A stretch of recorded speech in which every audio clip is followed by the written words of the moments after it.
Bonjour chers abonnés, comme je vous avais dit sur l'autre exercice, aujourd'hui j'ai décidé de traiter le sujet, une partie du sujet plutôt qui a été donné en République de Guinée, option sciences mathématiques. Il y avait 3 pratiques, donc ils ont donné une partie sur la mécanique qui est cet exercice. Ils ont donné une partie sur l'oscillation électrique forcée et ils ont donné une partie aussi sur le niveau d'énergie qui est dans le chapitre de la physique atomique et nucléaire. Donc ça, c'était la partie pratique. J'ai déjà décortiqué la partie théorique. Maintenant, pour cela, nous allons essayer de traiter cet exercice. On dit, un mobile se déplace sans force de frottement sur un plan incliné à l'aide d'un dispositif approprié de mesure. On enregistre la position du mobile à des intervalles de temps égaux à taux égal à 0,1 seconde. 4 positions successives du mobile sont repérées et notées A1, A2 jusqu'à A4 sont ainsi relevées.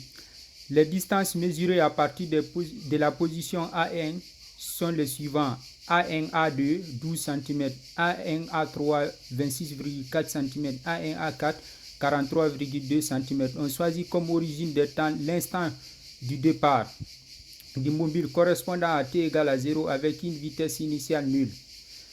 Cet instant est antérieur au passage du mobile en A1, montre que le mouvement du mobile est rectiligne uniformément accéléré sur le plan incliné. Calculer l'accélération du mouvement de son centre d'inertie. Le mobile étant parti du repos à la date t égale à 0, déterminer la date t1 à laquelle le mobile passe par sa position A1. Calculer la distance x1 parcourue par le mobile depuis le départ jusqu'à A1. Bien, maintenant, la première question, on nous demande de montrer, déjà j'ai fait le schéma. Le plan horizontal est là, la pente est là, donc l'angle formé entre le plan horizontal et la pente, ça c'est l'angle alpha. Ici c'est la hauteur. Maintenant les espaces parcourus, la position A1, A2, donc ça c'est l'espace E1. La position A2, A3, l'espace E2. Donc l'espace c'est l'indice qui est là, que ça prend. Donc l'autre là aussi, ça prend maintenant l'indice de l'autre côté. Ça c'est l'espace E3. Donc pour cela, qu'est-ce que nous allons essayer de faire? Nous allons essayer de traiter la première question. On nous demande de montrer que le mouvement du mobile est rectiligne uniformément accéléré. Donc déjà, si c'est rectiligne uniformément accéléré, on sait que l'accélération sera positive. Mais géométriquement, observons le schéma. L'espace E1, c'est la distance A1, A2. Mais ça a été donné. Maintenant, l'espace E2. Pour avoir l'espace E2, qu'est-ce qu'on va faire? On va prendre l'espace A1, A4.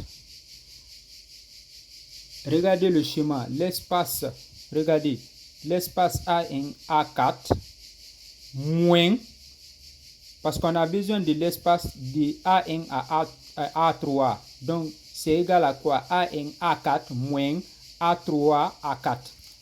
Donc, moins A3, A4. Moins A3, A4. Donc là, on peut faire aussi l'application numérique. En faisant l'application numérique, on aura 26,4 moins 12. Donc on a 14,4. Bien. Maintenant, qu'est-ce qu'on remarque? Nous allons maintenant essayer de calculer la raison. Donc, pour calculer la raison, nous allons dire que la raison R égale à quoi? Ça sera l'espace E2 moins l'espace E1. Donc, quand je fais la différence, on a 14,4 cm moins 12 cm. Ça va me donner 2,4 cm. Maintenant, si je veux aussi continuer ainsi de suite, ça c'est R1. Donc je peux aussi calculer, l'espace E3. Maintenant pour calculer l'espace E3 égale à quoi? C'est A3 A4. Regardez, c'est de A3 à A4. Maintenant de A3 à A4. Donc pour l'avoir, nous allons dire que c'est égal à quoi? C'est A1 A4 moins A1, A3.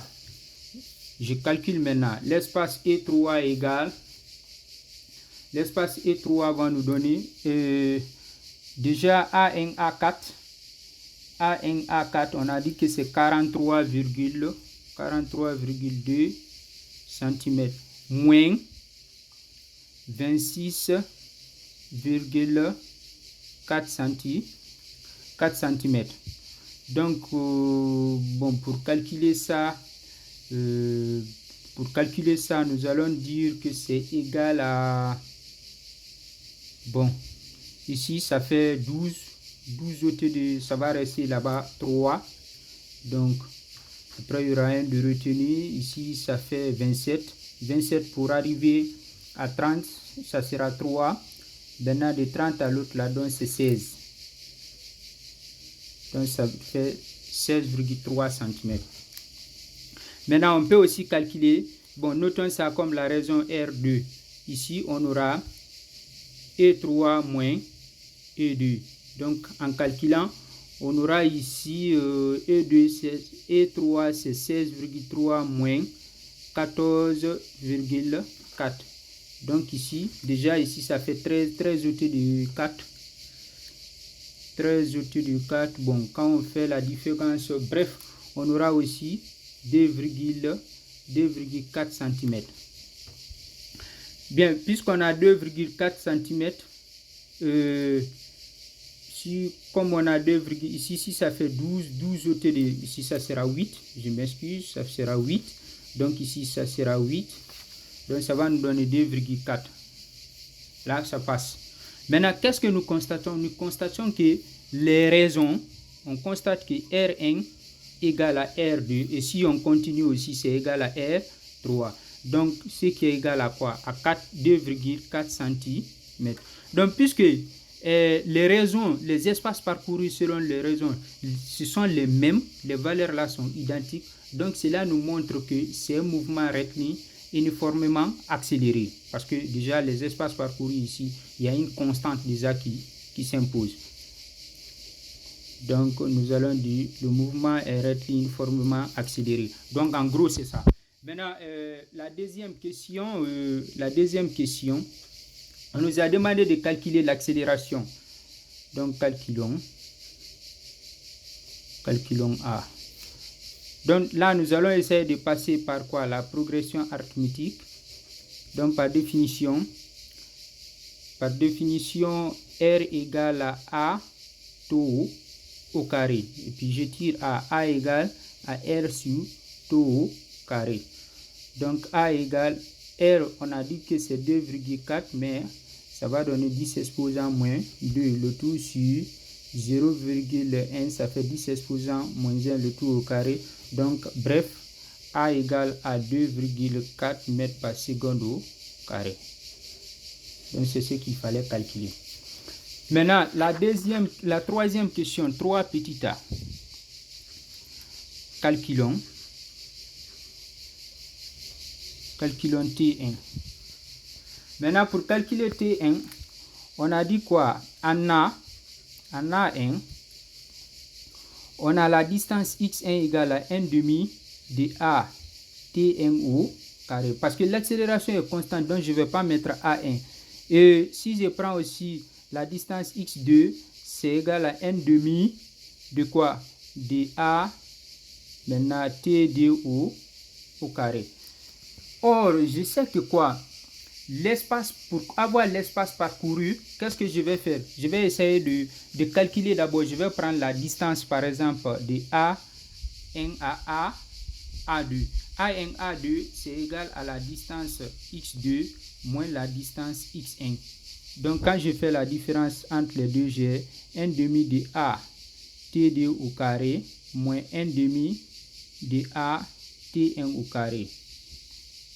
Bien, donc j'ai A1, A2 égale à 1 demi. Je fais la mise en dividence. Facteur ici, ça va rester T2 au carré moins T1 au carré. Donne la forme A moins B, facteur A plus B.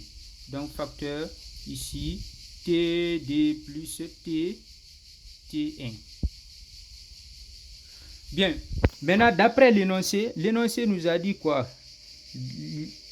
La différence entre T2 et T1, c'est ce qui correspond au tantôt. Donc c'est ce qui va donner 0,1 seconde. Donc je peux remplacer là-bas par taux. Donc j'ai A1, A2 est égal à 1 demi de A taux. Maintenant TD plus T1. Donc je vais tirer maintenant TD plus T1. Donc TD plus T1 est égal à 2 fois A1, A2, le tout sur 2 fois A1, A2, le tout sur A taux. Or, d'autre part, on a dit que quoi? TD moins T1 est égal à 0,1. Donc ici, je remplace. Ici, j'ai 2. Et A1, A2. A1, A2, on a dit que c'est 12 cm. Donc je remplace. On a 12 fois 10 exposant moins 2. Le tout sur A, c'est quoi? C'est 2,4. Maintenant, taux, c'est 0,1. Donc, après avoir calculé ça, nous allons obtenir 1.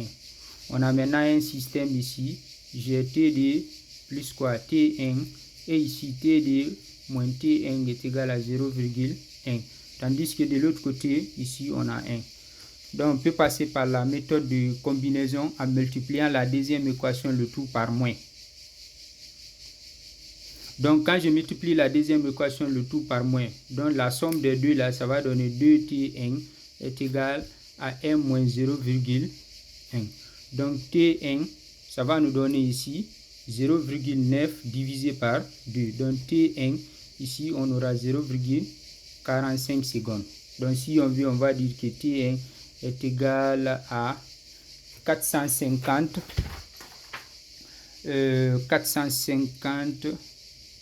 millisecondes. Bien, maintenant on nous demande de calculer la distance qui a été parcourue. Donc pour calculer la distance parcourue, on va dire I égale à 1 demi de A T1 au carré et puis on remplace et c'est fini. Donc I égale à 1 demi de 2,4. Maintenant T c'est 0,45 le tout élevé au carré.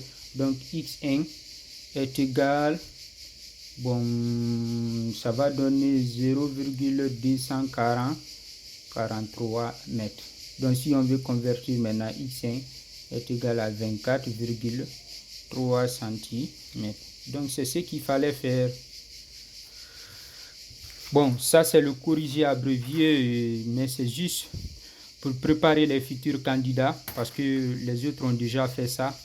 Bon, ceux qui vont saisir aussi l'opportunité, vous pouvez voir et vous rendre compte des erreurs que vous avez fournies et ça va vous donner encore le courage de se préparer très bien pour affronter la mathématique et la chimie. Donc ça va vous permettre de vous rattraper. Merci beaucoup, on se reprend à la prochaine.